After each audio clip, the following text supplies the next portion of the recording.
Hey, this is Mrs. Rycroft, and I'm here to talk to you today about the Anthology B piece, A Hero, written by R.K. Narayan, about a young man called Swami and his accidental slip into heroism. So let's get on, shall we? So a little bit about R.K. Narayan himself. He died in 2001 at the age of 95. You can see there I've included his full name, which I'm not even going to try and bend my mouth around, but you can see that where the RK and his surname Narayan came from. So if you can see it there, see Narayan. He was born in Madras in India. It's now called Chennai, and he's one of the three Indian writers who are credited with bringing the idea of Indian storytelling to the world of literature. Narayan writes in English. It's his first language. He was educated at home by his grandmother, who insisted that they spoke English in the home as much as possible. He invented the small town of Malgudi, where the story is set in particular, but there are also lots of other short stories he's written about the population of that town. He's created a whole little setting. Malgudi is a fictional town, as I said, but it's set in South India. So, as you can see on the screen there are a few book covers there, so you've got some idea of how prolific he is. He's written an awful lot, so I would encourage you to extend your reading and to extend your learning, and read a few more short stories by him, maybe even a novel or two. There's one called The English Teacher, which is also one of the set texts on lots of GCSE courses. I would suggest you read A Horse and Two Goats, because that story particularly always makes me laugh, and everybody loves to laugh, right? So the first thing we're going to do when we walk our way through this is we're going to look at Skazi and think about what elements are there. But to extend your thinking and push yourself into that A and A star bracket, you also want to think about what's not there. So think about what the author's left out, and think about why those gaps have been created, what that does to the poem or to the play, or in this case to the short story. Think about pearl structure as you go. So as you pick up a point, think about what you would use for each element of pearl as you make notes. If you make notes in this form, then it's going to be easy for you to remember what to do as you're planning to write an essay style answer. So let's get on, shall we? Skazi. You all know that stands for setting, character, action, style and idea, right? But how do we apply that to the way we study a short story? So let's have a look. First thing we would think about are the kind of ideas that we might want to end up with. So where might we want to be with the end of all of this? I'd think about issues and themes that are presented. With this particular story, I'd definitely think about what the writer's saying about families and family relationships and interfamily relationships. We'd also think about what's being foregrounded about the idea of bravery or even fear, and thinking about what the writer himself is revealing. If you think back a few moments, I was telling you that the writer was educated by his grandmother. I don't think there's any coincidence that Swami is also particularly close to his grandmother. There might be a little autobiographical element to Swami's life here, but I'll leave you to decide upon that and think it over. Okay, so we think about the action. Think about how pace is created and how tension's created. Think about sentence lengths and things like that. Also think about what you notice about the way dialogue and narrative and description are used and interwoven to create a full piece. Think about how Narayan builds his story and how he creates an exciting moment.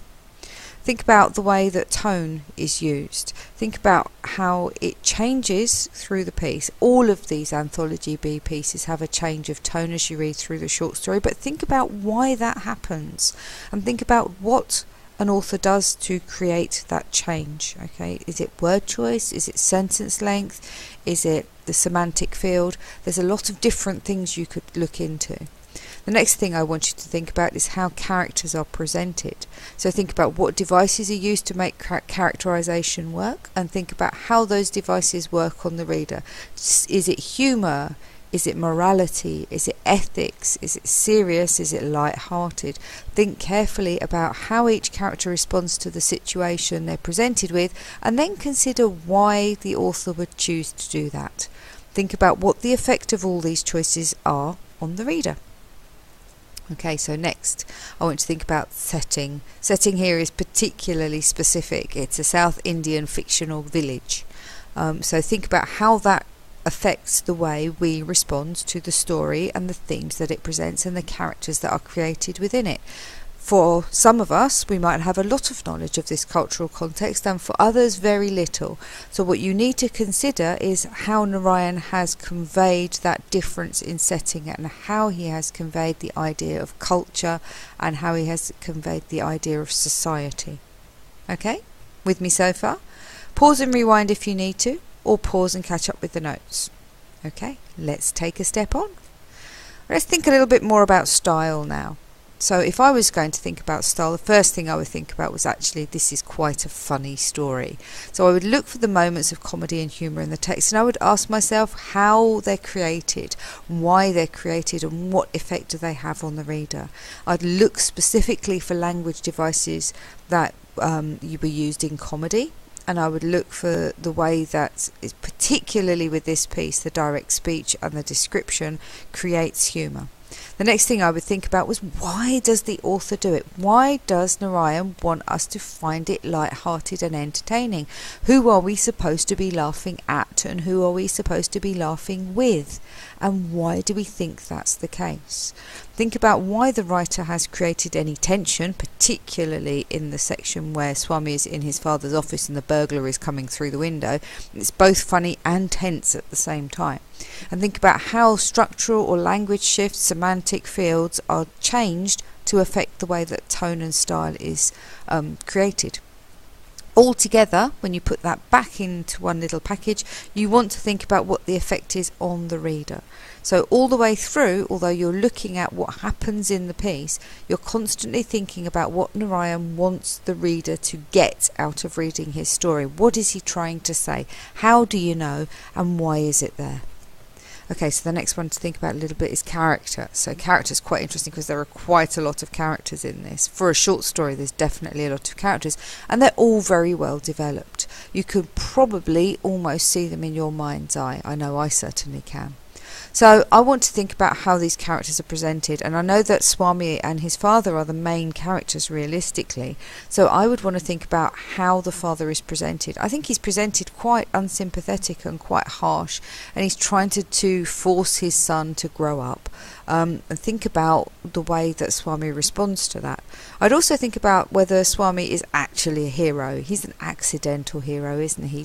What he does isn't done through any sense of duty or the desire to protect his family. It kind of happens by accident. And he's again too much of a coward to actually put anybody straight. So think about why that might have happened and what Narayan wants to say about the nature of young boys and their fathers. Okay, so when you're writing about all of that, what you need to constantly refer to are the language devices and the structure that are used. So you need to think about what devices the writer uses to create characterization in all of these pieces of writing, but specifically in this, it's very, very clear.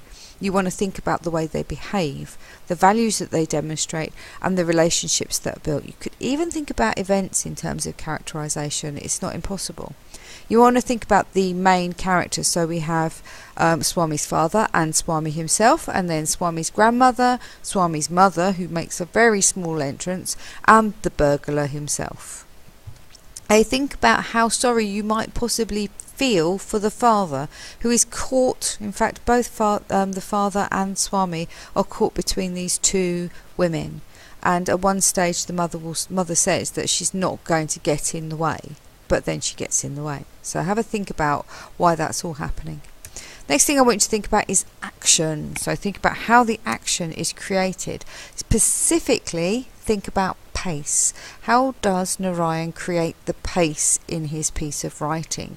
He does an awful lot which creates snap and punch, and a lot of that is done through the way he uses sentence structure and that sentence techniques. He also does a lot of it with direct, straight, bold sentences with direct speech. So think about both of those things and think about how the pace and the tension is created and broken, and how it's then built up again. So the things you might want to think about is how quickly events move on and how you know that the events are moving on quickly.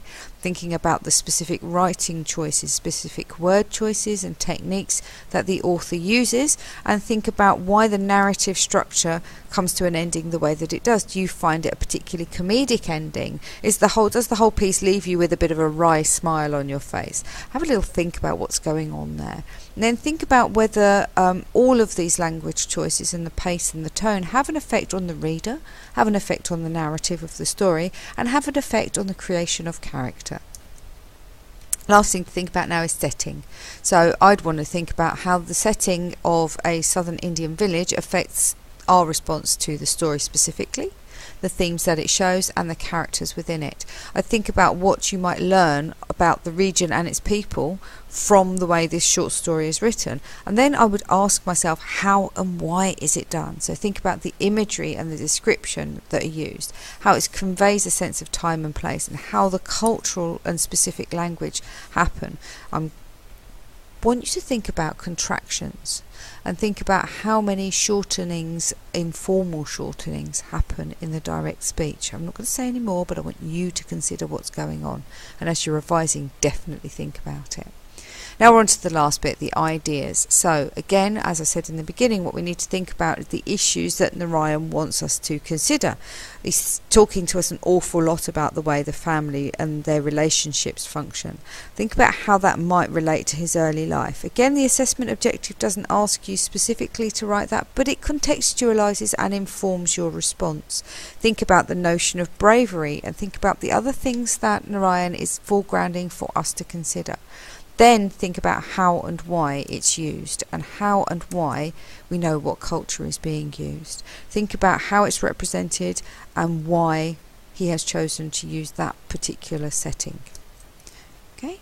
Final thing to think about is the word choices on an individual level and phrasing level, and think about the structures and think about all of the clues that Narayan gives us.